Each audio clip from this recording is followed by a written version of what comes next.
అందరికీ నమస్కారం. మైథాలజీ మాయాజాలానికి స్వాగతం. ఈరోజు మనం నందీశ్వరుని శాపం వెనుక దైవలీల అనే కథ గురించి తెలుసుకుందాం.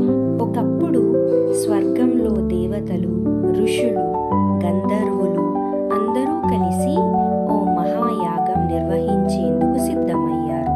ఆ యాగాన్ని ఎవరూ ఆపలేరనే ఉద్దేశంతో అందరూ కలిసి శివుడిని పూజించారు. కానీ శివుడిని ఆహ్వానించకుండా యాగం నిర్వహించడం సరికాదు. ఆ సమయంలో శివుడి ప్రియభక్తుడు అయిన నంది శివుని ఆజ్ఞ ప్రకారం అక్కడికి వెళ్ళి యాగం ఆపాలని ప్రయత్నించాడు.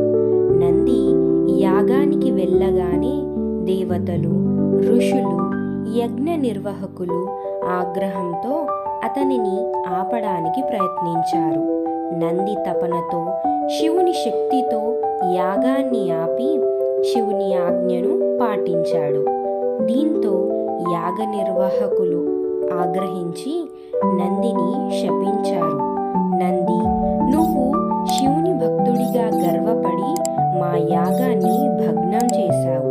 అందువల్ల నువ్వు ఇకపై పాములా మారి పాములు ఉండే తడిచిన ప్రదేశాలలో మాత్రమే నివసించాలి.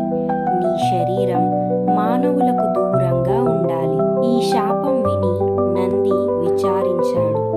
కానీ నంది శివుని మీద ఉన్న భక్తి వల్ల శివుని దగ్గరకు వెళ్ళి తన బాధను తెలియజేశాడు. అప్పుడు శివుడు ఇలా అన్నాడు, నంది, ఇది నీ కర్మకు సంబంధించిన శాపం. కానీ నువ్వు ఎక్కడ ఉన్నా నా కృప నీపై ఉంటుంది.